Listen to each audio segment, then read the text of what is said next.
초대교회 버가모 교회가 가졌던 그 몇 가지 그 상황들 우리가 살펴볼 내용들이 있습니다. 먼저 생각해 볼 것은 버가모라고 하는 지역이 사탄의 권자가 있는 데였다. 이렇게 설명을 하네요.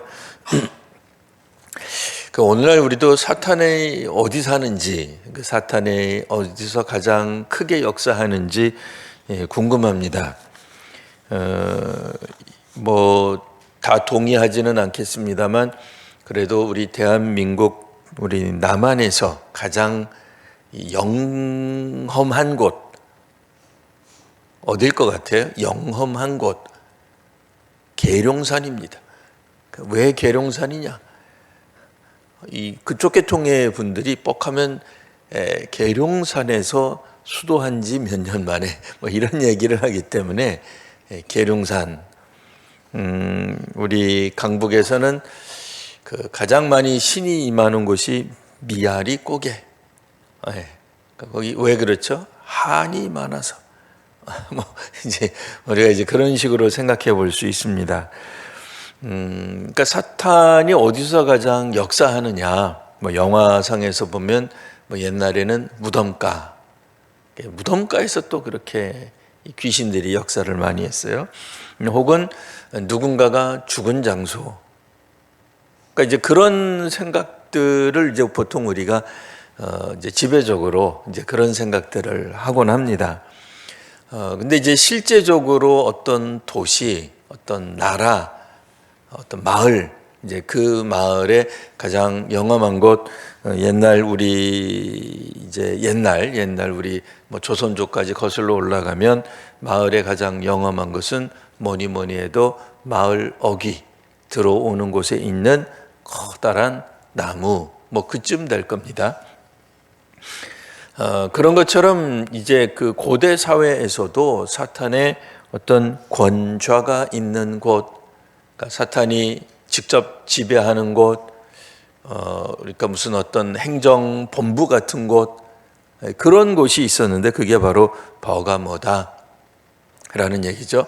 자, 그러면 버가모 교회에 보면 오늘 어떤 말씀이 있냐면은 13절 말씀에 보면 내 충성된 증인 안디바가 너희 가운데 어디예요? 사탄이 사는 곳에서 죽임을 당할 때에도 나를 믿는 믿음을 저버리지 아니하였다.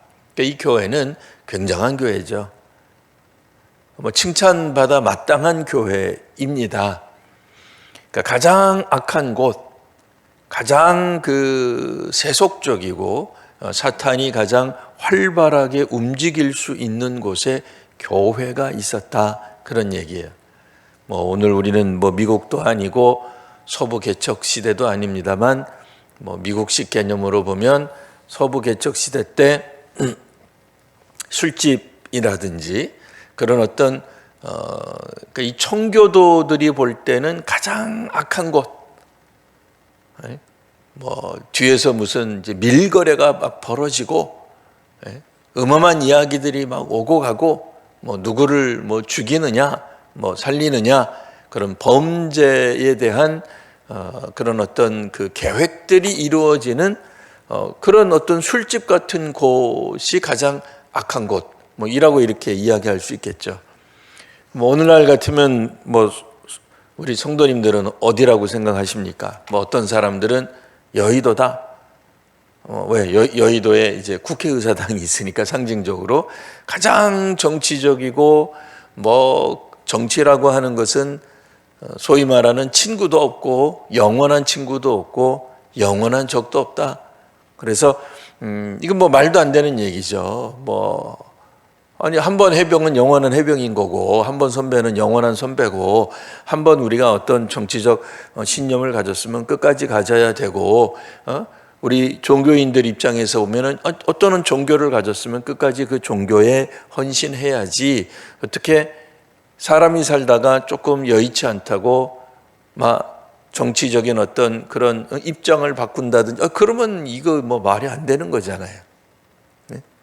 근데 실제로 어때요? 우리가 볼 때는 정치 세계를 잘 모르긴 합니다만 뭐 어느 당이 되었던 뭐 어느 때의 여당이 되었던 어느 때의 야당이 되었던 중요한 순간이 오면 자기들끼리 싸워요.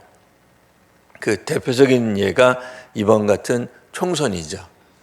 왜냐하면 국회에 어떤 정치하는 분들 입장에서는 국회의원이 돼야 되거든요. 반드시 돼야 되거든요.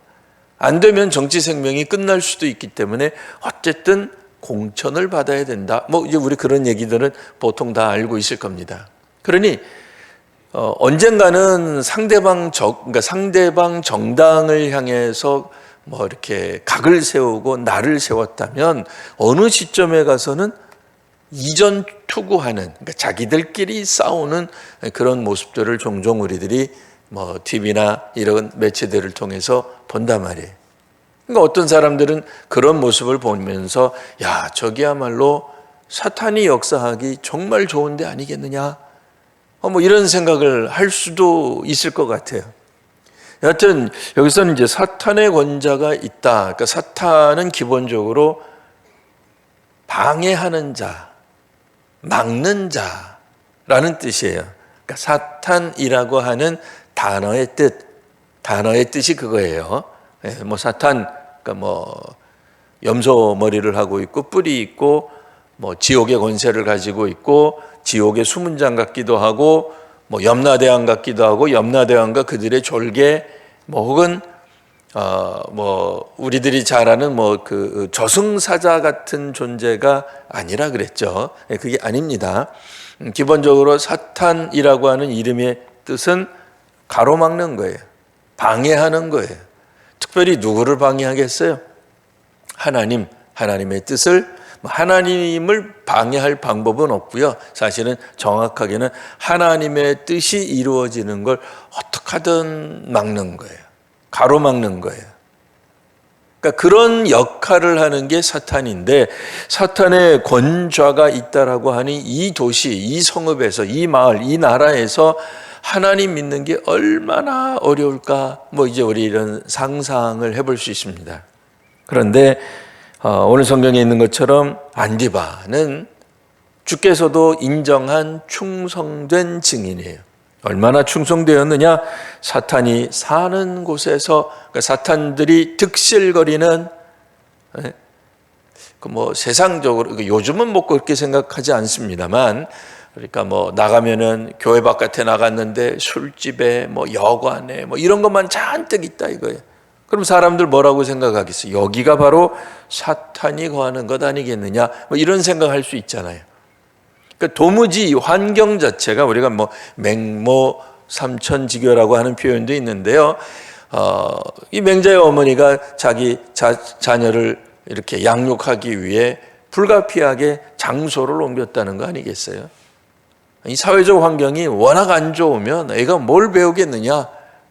그런 것처럼 기본적으로 환경 자체가, 도시 자체가, 마을 자체가, 그 구성 자체가 기본적으로 하나님의 법도를 따르거나 말씀을 묵상하는 거기에는 거리가 먼 지역, 바로 그런 곳이 사탄의 권자가 있는, 그러니까 하나님 믿는데 아주 방해가 되는, 방해하는 요소들로 가득 찬 뭐 그런 곳들이 바로 버가모였다라고 이제 우리가 볼 수 있습니다.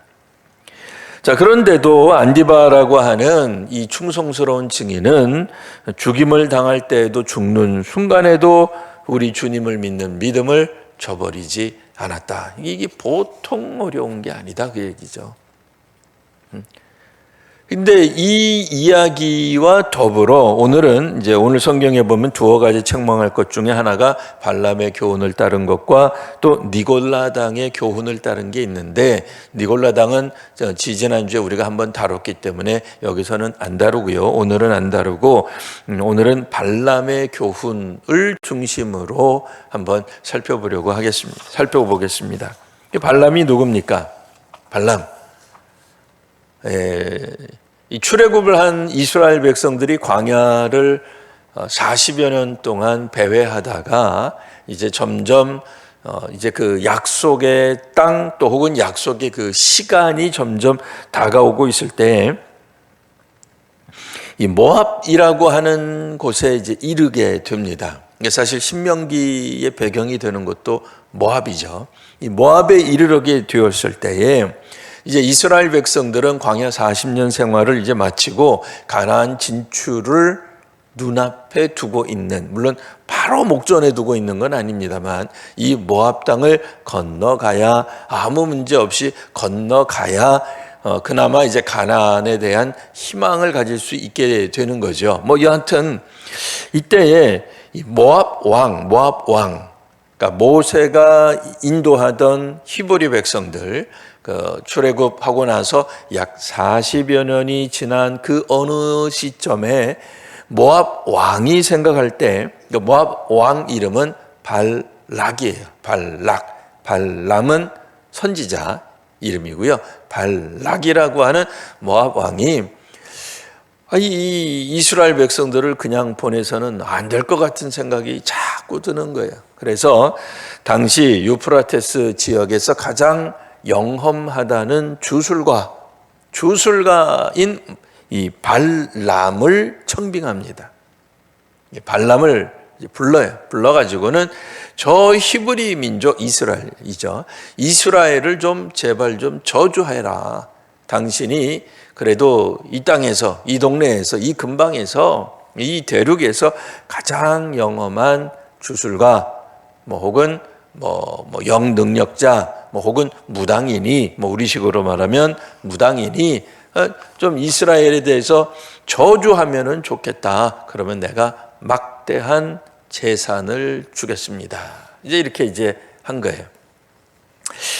우리 다 아시는 바와 같이 이 중요한 거는 발람이 유명한 게 아니라 발람이 탄 나귀가 훨씬 더 유명하죠. 왜 그렇죠? 발람이 탄 나귀는 나중에 말도 해요. 말을 탔다는 게 아니라 이 나귀가 사람의 말을 해요. 놀라운 거죠. 결국에는 이 발람이 탄 나귀가 이 발람을 막 이렇게 자기 이제 태운 주인이죠. 주인을 이거 떨어뜨리기까지 하게 되는데 그 이유는 뭐예요? 길가에 서 있는 천사를 보았기 때문이에요. 세상에.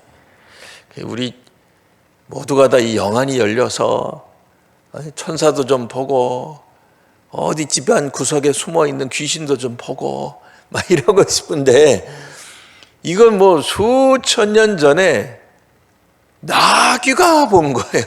나귀가 영안이 열려가지고 영적인 조의 천상의 존재를 봐버린 거예요. 그리고 나서 마지막에서야 이 발람이라고 하는 영매, 주술사, 선지자가 나중에서야 천사를 보게 된 그 장면 우리 다 알고 있습니다. 그러니 당연히 이스라엘을 향한 저주가 웬 말입니까? 저주는 있을 수도 없죠. 이런 놀라운 하나님 체험, 영적 체험을 했는데 무슨 수로 발람이라고 하는 무당이 히브리 백성을 향해서 저주를 하겠습니까? 그래서 일약 이 발람이라고 하는 사람이 소위 말하는 이스라엘의 선지자도 아닌데 이스라엘의 선지자 대열의 이름을 살짝 넣게 된 거예요.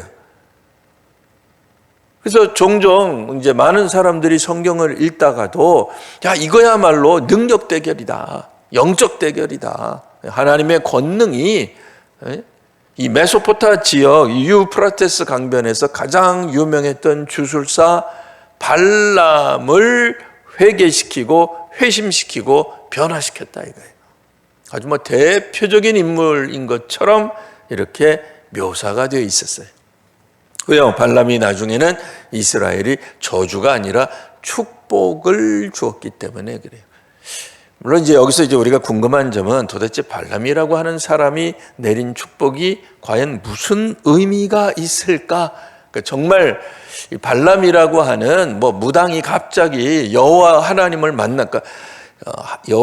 그 무당들이 신내림 받듯이 성령 혹은 이 천사를 본 거를 그렇게 볼 수 있을까? 회심이라고 볼 수 있을까는 우리가 이제 의문부호를 가져야 돼요. 그러나 어쨌든 마지막에 발람이라고 하는 그 성경상에 마지막에 보면은 발람이 이스라엘을 축복했기 때문에 이스라엘 백성들 무려 3번에 걸쳐서 축복을 했기 때문에 우리들은 그냥 소위 말하는 해피엔딩이다, 좋은 결말로 끝난 것이다.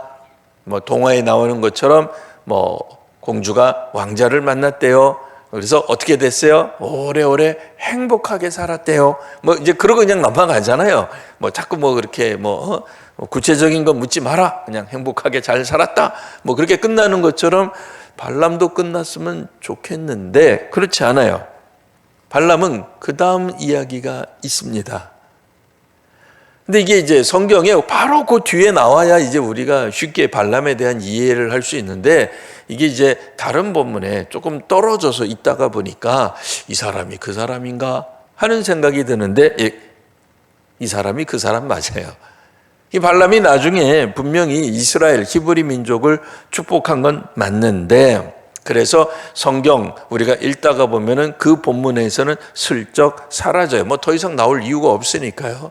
뭐 발람이 뭐 주인공도 아니고 이스라엘 백성도 아니고 그가 뭐 가나안 땅 들어갈 것도 아니고 뭐 아무것도 아니니까 잠깐 나타났다가 결국 하나님이 이스라엘을 지키신다. 이스라엘 백성들 누구도 눈치채지 못하는 곳에서 소위 말하는 살을 날리는 우리식으로 얘기한 거예요. 살을 저주를 날리는 저주 의식을 했는데 그 저주 의식이 하나님의 권능, 하나님의 보호하심에 의해 완전 무산되었다. 도리어 살을 날리던 발람이 변화해서 저주 의식을 포기하고 축복을 내렸다로 끝났단 말이에요. 그러니 그의 역할은 다 했으니 우리가 읽는 소위 말하는 출애굽 상황에서는 살짝 사라지는데 다른 성경에 보면 그가 다시 한번 나타나요. 어떤 모습으로 나타나냐면 결국 그는 모압 왕 발락의 유혹에 넘어갑니다. 아무래도 자기가 멀리서 왔는데 그냥 가서는 돌아가면은 뭐 안 되겠다고 생각을 했는지 어쨌는지 뭐 그건 성경이 안 나오니까요. 결국은 그가 발락에게 모압 왕 발락에게 어떤 지혜를 빌려주냐, 지혜라고 해야 할지 이것도 참 어떤 조언을 하냐면요, 이스라엘 백성들을 왕이 무너뜨리고 싶으신데 무너뜨리려면 우상 섬기게 하면 된다. 그리고 행음을 하게 하면 된다. 그 방법으로 모압의 여자들을 이스라엘 남자들과 만나게 해요. 결혼하게 해요. 그러니까 자연스럽게 이스라엘 문화 속에 들어가는 거예요. 오늘날 우리도 그렇죠. 뭐 외국인이라 할지라도 오해하지 마십시오. 국제 결혼한 사람들을 뭐라 그러는 게 아니라 그냥 예를 그냥 현대적으로 들기 위해 사용하는 것뿐입니다. 외국인이라 하더라도 한국 사람하고 결혼하면 어떻게 되겠어요? 예. 한국 비자, 한국 영주권 얻을 수 있어요. 뭐 심지어는 한국 국적도 가질 수 있습니다. 그런데 이제 문제는 이게 뭐 굉장히 뭐 자연스러운 거. 옛날에도 마찬가지였다는 거. 아니 뭐 같이 살아가는데 결혼했는데 뭐 다문화 공동체가 됐는데 뭐가 달라요? 뭐가 이상해요? 함께 살아가야죠. 자연스럽게 두 문화가 두 가치관이 어우러지고 그러다 보면 뭐가 돼요? 평균에 이른다 그 얘기예요. 이게 이제 가장 무서운 거죠. 서서히 한쪽 문화를 잠식해 가는 거예요. 근데 한쪽은 아예 의도를 가지고 있는 거였어요. 그냥 뭐 둘이 사랑해서 살 때는 뭐 남자도 뭐 여자의 뭐 언어를 배우고 여자도 남자 나라의 어떤 언어를 배우고 문화에 대해 서로 익히려고 서로 쌍방간의 노력을 하겠으나 모압의 여인들은 뭐 그런 게 아니었죠. 기본적으로 모압 왕이 가지고 있던 생각은 이런 소위 말하는 국제결혼, 그러니까 오늘날 우리들의 그런 국제결혼을 너무 떠올리진 마시고 그러나 그런 현상 같은 게 벌어졌다 그 얘기예요. 국제결혼을 통해서 국제교류를 통해서 문화 간의 어떤 그런 다양한 만남들을 통해서 결국엔 이스라엘 백성들이 우상을 자연스럽게 접하게 되는 결과를 낳게 돼요. 자, 이스라엘 사람들은 40년 동안이나 우상을 볼래야 볼 수도 없었어요. 광야에 무슨 우상이 있어요? 광야에 사는 사람이 없는데 광야에서 무슨 우상을 보겠어요? 그냥 그들의 머리 인식 속에, 기억 속에 이집트, 애굽의 신들은 있었을 거예요. 그리고 가나안에 대한 정보는 있었겠죠. 왜요? 가나안이 그렇게 잘 산다는데 그럼 가나안에도 신이 있겠죠. 아, 가나안 신들이 굉장히 센가 본데 뭐 이런 정도 막연한 생각은 했겠죠. 그러나 가나안에 밀접하게 살아가고 있는 모압과 만났을 때 결국 그들은 모압의 신들에 대한 가치관, 그들에 대한 생각들 자연스럽게 받아들이게 되었다, 그 얘기예요. 행음에 관한 얘기도 나오는데, 행음은 물론 오늘날 우리들이 생각하는 뭐 여러 가지 어떤 성적 타락, 불륜 뭐 등등을 떠올릴 수도 있겠습니다만, 물론 그게 맞지만 기본적으로 고대 사회에 있어서 행음은 그것보다는, 그러니까 혼인한 사람이 불륜을 저질렀다라는 차원에서의 행음이라기보다는 종교적 의미가 훨씬 더 강합니다. 왜냐하면 이 이방 신들의 경우에 이때 당시에 고대 가나안도 그렇고요. 이방 신들, 이방 신앙의 특징 중 하나가 행음을 음행하는 것을 권장했어요. 네. 그러니까 음행의 방법이 그들의 신을 기쁘게 한다고 믿었어요. 물론 이제 우리 그리스도인들 입장에서는 도대체 이게 웬 김밥 옆구리 터지는 소리냐, 이게 도무지 이해도 안 되고 제가 아무리 설명해도 그거는 설명도 되지 않아요. 그렇죠? 왜냐하면 구조 자체가 우리는 다르기 때문에 하나님 기쁘시게 하기 위해서 불륜을 저지른다, 그게 상상이 갑니까, 여러분? 이게 뭐가, 우리는 도대체 이게 뭐 되지도 않는 소리예요. 되도 않는 말이고, 그러니까 기독교 내에서는 기본적으로 그게 맞지도 않은 거예요. 근데 놀랍게도 고대 이 가나안의 신앙 가운데는 그들의 음행하는 행위가 소위 말하는 신을 기쁘시게 하는 행위, 뭐겠어요? 제의 행위, 제사 행위 중 하나였는 거예요. 이거는 뭐 아무리 해도 뭐 제가 비유가 안 되는데요. 우리 왜 특별 새벽 기도회 하잖아요. 물론 우리가 하나님을 기쁘시게 하려고 만든 거는 아니지만, 그러나 적어도 특별 새벽 기도회 같은 것들을 통해서 적어도 하나님께서 그 기도회에 참석하는 사람들을 기뻐하신다는 생각은 갖는단 말이에요. 근데 그런 것처럼 우리도 우리의 신앙심이잖아요. 근데 이 고대 이 가나안 지역에 있는 신앙의 특징 중에 하나가 음행하는 것이 그들의 신을 기쁘게 하는 제의, 그러니까 종교적 행위, 말도 안 되는 얘기지만 그들 나름대로의 거룩한 행위였다는 거예요. 그 사람이 가지고 있는 원초적인 어떤 본능의 종교적 심성까지 더하니 이거는 그냥 불된 거죠. 활활 타오르는 거죠.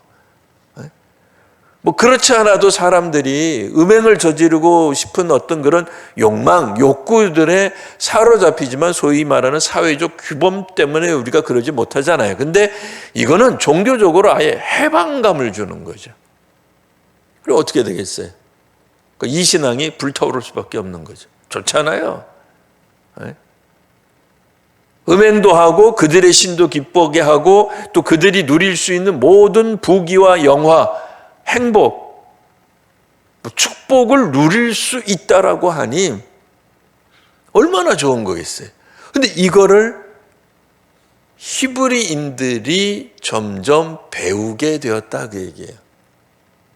처음에는 성경에 안 나와 있습니다만 처음에는 당연히 이스라엘 사람들이 거부했겠죠. 멀리 했겠죠. 이런 신앙이 다 있노 하면서 멀리 했겠죠. 그러나 점점 모압 여인들과 함께 살면서 그들의 신앙이 가지고 있는 굉장한 어떤 흡입력,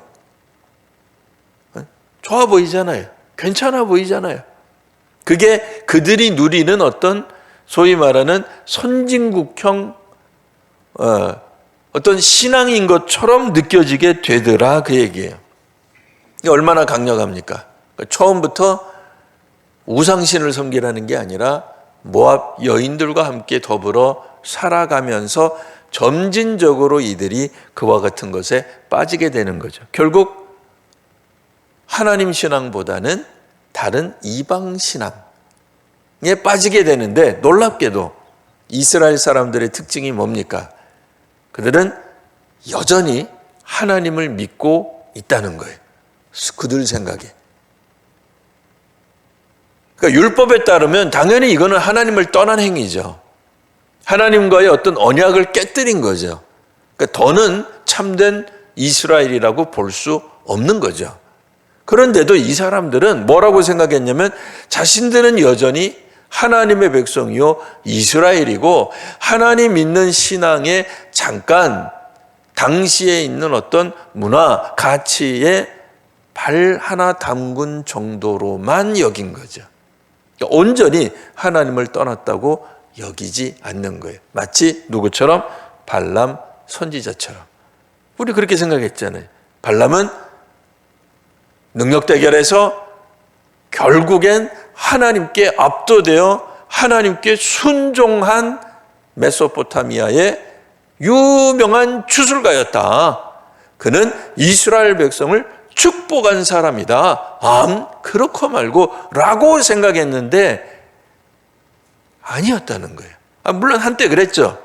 그러나 시간이 지나고 결국에는 이스라엘 사람들 중 상당수가 모압 사람들과의 어떤 국제결혼, 혼인 등등을 통하여서 믿음에서 멀어지게 되었는데, 그 꾀를, 그 제안을 누가 했느냐? 종교인인 발람이 했다는 거예요. 자, 그런데 이 교훈을 버가마 교회가 따르고 있다. 이게 무슨 얘기겠어요? 겉보기에는 사탄의 권자가 있는, 사탄이 살고 있는 아주 악독한, 하나님 믿기에 정말 방해가 되는 곳에서 놀라울 만한 신앙의 충성도를 가지고 있는 버가모 교회. 그 순교자 때문에 그렇게 보이는 거예요. 근데 일부는 그 밑에서, 그 이름 밑에서 우리 버가모 교회는 놀라운 순교자를 가진 교회야. 네.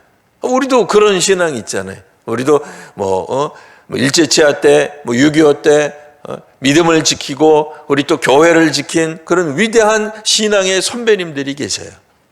또 그분들을 그 당시에 섬겼던 교회 이름을 우리 이 남한에 와서도 계속 사용하는 교회들이 있단 말이에요. 그럼 우리 무슨 생각하겠어요? 나 어느 교회 다니는데, 나 그 교회 장로인데, 나 그 교회 권사인데. 그럼 사람들이 뭐라고 생각하겠어요? 아니 그럼 그 교회 권사님이라고? 에? 아니 그 유명한 교회 장로님이란 말이지? 그 사람들이 더 이상 물어볼 게 없어요. 걱정할 게 뭐 있어요? 뭘 의심하겠어요? 그분에 대해서, 그 신앙에 대해서. 그 교회 다닌다는데. 나중에 어디서 우리가 면접을 보는데 혹시라도 누가 말을 한 거예요. 교회 다닌다고 나오네요? 어느 교회 다니세요? 저 신금호 교회 다니는데요? 그럼 사람들이 꼭 물어볼 거예요. 신금호 교회요? 처음 듣는데 그거 어디 있는 거예요? 그 몇 명이나 뭐예요? 그거 물어볼 거 아니에요. 근데 예를 들어 나는 어디에 있는 무슨 교회 다닙니다. 교회 안 다니는 사람도 나 그 교회 알아요. 그거 굉장히 큰 교회인데, 이 사회봉사 되게 많이 하는 교회인데, 사회 정의에 막 앞장서는 교회인데, 막 민주화 운동하고 막 그런 교회인데, 어떤 교회는 영적으로 정말 유명한 교회인데. 그런데 문제는 버가모 교회가 그랬다 이거예요. 버가모 교회가 다른 동네도 아니고 버가모 교회 출신이라고요? 아니 거기 정말 영적으로 정말 막 척박한 폐악하고 열악하고, 교회 바깥으로 나가기만 하면은 그냥 보이는 게 다 사악한 간판이고, 집단들로 그냥 가득 차 있는데, 그 교회 말이죠. 그 영성을 아직도 지키고 있고 믿음을 지키고 있는 그 교회 말씀이시죠. 네, 제가 그 교회 다닌다니까요. 근데 문제는 뭐예요? 발람의 교훈을 따르는 거예요. 겉으로 보기에는 굉장히 영적이고 하나님께 헌신하고 하나님께 완전히 회심한 것 같지만, 한쪽으로는 우상을 섬기고 그 우상이 기뻐하는 방식으로 그들의 신을 섬기는 그런 모습으로 살아가더라, 그 얘기예요. 오늘 우리에게 적용하면 이렇습니다. 신명기에 따르면 이제 우리 믿음의 성도들이 이제 가나안에 가잖아요. 그러니까 가나안이 어떤 곳입니까? 천국 아니라 그랬죠. 천국 아닙니다. 그냥 약속의 땅, 축복의 땅이에요. 근데 이제 문제는 왜 축복의 땅이냐? 적과 꿀이 흐르기 때문에 그래요. 씨만 뿌리면 알아서 확확 자라냐? 꼭 그렇지는 않아요. 그러나 광야하고는 뭐 비교할 수가 없는 거죠. 여기 뭐 사유재산도 생기고, 뭐 나라도 생기고, 국토도 생기고, 마을도 생기고, 뭐 여러 가지 하나님이 복을 주시는 거예요. 만나와 메추라기를 대신할 복이 있는 거예요. 굉장한 거죠. 아니, 오해하지 마십시오. 하나님의 은혜를 되찾다 그런 뜻이 아니라, 하나님이 주신 것에 대해 이스라엘 백성들이 광야 생활 내내, 처음에는 안 그랬습니다만 내내 했던 이야기가 뭐예요? 아유, 오늘도 만나야 이랬잖아요. 만나 먹기 싫어, 지겨워. 아니, 저 된장찌개 맛있다 그랬더니 막 부인들이 된장찌개를 주는데 일주일 견딜만 해요. 한 달, 괴롭잖아요. 아무리 맛있어도 한 달 내내 똑같은 반찬 준다. 여기 여자 성도들밖에 없는데 제가 겁 없이 그렇게 얘기했죠. 그렇게 살아서는 안 된다는 얘기니까 오해하지 마십시오. 근데 하나님 앞에서 그랬잖아요. 40년 동안 만나를 주니, 아무리 그거 들고 볶고 뭐 쪼개고 뭐 묻히고 해봐야 뭐 거기서 거기지. 재료가 한정되어 있는데 무슨 새로운 게 나오겠어요? 그런데 더 이상 만나와 메추라기는 사라졌지만 끼니 걱정하지 않았잖아요. 왜요? 가나안에서 얼마든지 이들이 노력만 하면, 땀만 흘리면, 수고만 하면 풍성한 먹을거리들을 공급받았기 때문에 그래요. 더 이상 하나님에 대한 불평은 사라지는 거죠. 왜? 자기네들이 하기만 하면 되니까, 심기만 하면 되니까, 거두기만 하면 되니까. 근데 뭐 하나님이 그냥 내버려 두세요? 거두도록 은혜도 주시잖아요. 거두도록 역사하시잖아요. 이른 비 늦은 비 주시잖아요. 그러니까 뭐가 걱정해? 그런데 이 사람들이 어떻게 돼요? 그 가나안에서 유혹이 생겨요. 어떤 유혹이요? 가나안이 이렇게 풍성하고 적과 꿀이 막 흘러넘치는 풍요로운 땅, 부자가 되는 땅, 행복한 땅, 평안하고 안전을 주고, 이 땅의 원래 신은 어땠을까 하는 생각이 드는 거예요. 가나안 스타일, 가나안 문화, 가나안 가치, 가나안 종교는 어땠을까? 왜요? 40여 년 전에 가나안 산지를 정탐했을 때 그들이 가지고 온 것은 엄청난 거였잖아요. 뭐 포도송이가 막 이렇게 들쳐매고 왔잖아요.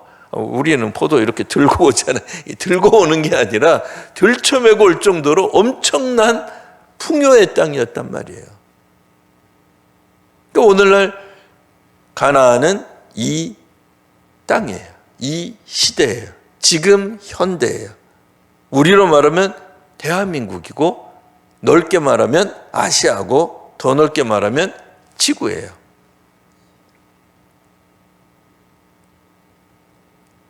그런데 우리는 어떻게 살아갑니까? 이 세상에서 성공하려면 뭐 그런 거 고민 많이 안 되세요? 고민되잖아요. 어떻게 하면 좀 더 성공할 수 있을까? 우리 자녀가 이 세상에서 이 다음 세대가 원하는 인간상은 뭘까? 그러면 어떻게 해야 돼요? 선행학습을 해야죠. 선행학습이 뭐예요? 초등학교 들어가기 전에 국어 떼기, 영어 마스터하기, 고등학교 가기 전에 고등학교 과정에 수학을 미리 끝내기, 뭐 이런 것들이잖아요.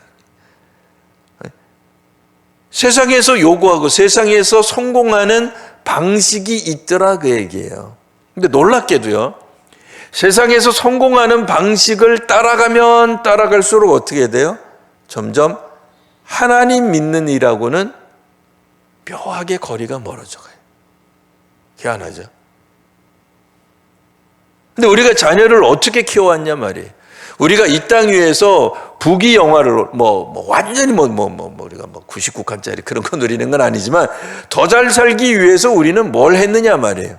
이 세상에서 성공하는 거, 실패하지 않는 거, 손해를 좀 덜 보는 거, 그런 거에 우리는 당연히 소위 말은 올인하고 관심 갖고 어디서 세미나 한다 그러면은 도시락 싸들고 가고 그렇게 하며 살아와요. 사실 그렇게 했기 때문에 또 우리나라가 선진국 대열에 들어갔을 수 있는지도 몰라요. 문제는 가난이 요구하는 대로, 이 사회가 요구하는 대로 우리들이 따라가는 한 그들의 신을, 그들의 우상들을 어떻게 기쁘게 할 것인가에 점점 몰두하는 한 여호와 신앙, 하나님께 대한 신앙은 점점 거리가 멀어져 가게 되더라 하는 거죠. 교회가 성장하기 위한 방식이 있습니다. 80년대, 90년대 유행했던 거죠. 뭐예요? 일단은 예배당 짓고 본다. 예배당은 지으면 무조건 채워진다. 그때는 또 그런 측면이 없지 않아 있었어요. 그 다음에 어디다 세워야 되겠어요? 옛날에는 교회를 대부분 산꼭대기에다 세웠어요. 왜? 온 마을 사람들이 다 보게 하는데 의미가 있었어요. 근데 요즘은 산꼭대기 잘 안 져요. 왜요? 올라가기 힘들어요. 힘들어. 어디다 세워야 돼? 길거리. 어디다 세워야 돼요? 사람들 많이 모이는데. 기왕이면은 전철역 부근. 전철역이 안 되면 주차장이라도 큰 데를 둬야 돼.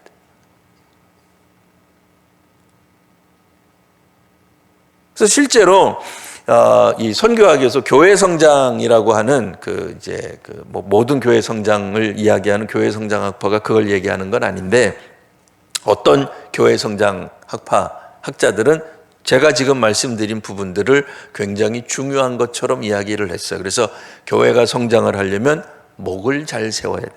목을 잘 봐야 돼. 우리 얼마 전에 여기 스타벅스가 생겼어요. 이 스타벅스는 매장을 그냥 안 세운대요.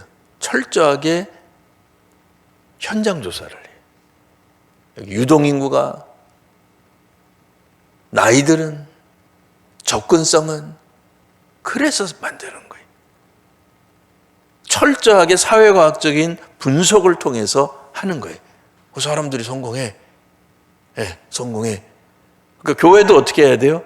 우리도 그런 기법을 가져오자 해가지고 접목을 시킨 교회 성장학파가 있어요.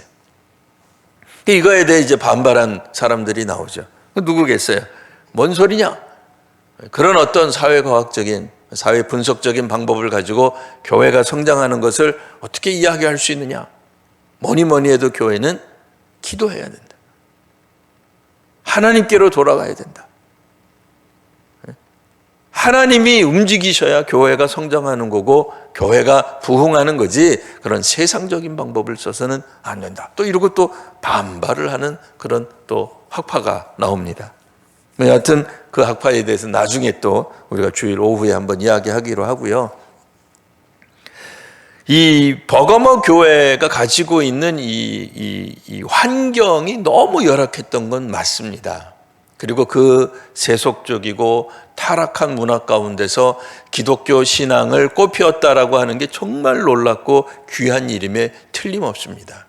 말이 쉬워서 그렇지 우리가 공산주의 한복판에서 신앙생활 제대로 할 수 있었겠어요? 어려운 거예요. 물질 만능주의가 막 넘쳐나는 곳에서 여전히 하나님만 의지하며 하나님께 기도하며 나가는 그런 가정들을 우리가 가질 수 있겠는가? 정말 어려운 거예요. 그런 측면에서 버가모 교회는 당연히 칭찬받아 마땅합니다. 그러나 문제는 뭐겠습니까? 환경이 너무 악하다가 보니까 아무래도 영향을 받는 사람이 있더라, 그 얘기예요. 그래서 우리들은 실제로 이 사회생활하는 분들을 위해서 기도할 필요가 있습니다. 저 같은 고등학교 졸업하자마자 대학부터 신학대학 들어간 사람은 잘 몰라요. 그러나 대학 나오고 일반 회사 좀 쭉 다니다가 나중에 특별한 은혜를 받아서 신학대학에 오신 목사님들은 그걸 잘 알더라고요. 사회가, 회사 생활이 결코 은혜의 천국이 아니에요. 은혜의 동산이 아니에요. 얼마나 악한지 무한 경쟁 가운데 있고 권몰 수수가 난무한다는 거예요. 옛날에는 우리 보통 이제 남자들이 가 있었으나 지금은 어때요? 남녀 차별이 없어요. 모든 사람들이 다 사회 속에서 자기 역할하며 살아가는데 문제는 뭐냐 말이에요. 제가 주일에도 그랬습니다만 제가 정치인이라면 지금 정치인 아니지만 제가 지금 정치인이라면 정말 그런 갈등이 있을 것 같아요. 내가 가지고 있는 기독교 신앙과 과연 우리 정당이 가지고 있는 정책과 일치하겠느냐 이거예요. 일치하지 않죠. 일치할 수가 있나요? 그게 가능해요? 어떤 정당이든 그게 기독 정당이 아니잖아요. 에? 기독교에서 세운 정당이 아니잖아요. 다 정치적 목적을 가지고 물론 선한 의지를 가지고 있었다 하지만 따지고 보면 기독교적인 가치관하고 부딪힐 텐데 갈등 안 생기겠어요? 우리가 만일 사업을 한다고 생각해 보세요. 사업은 이익을 극대화해야 되는데 극대화하다가 보면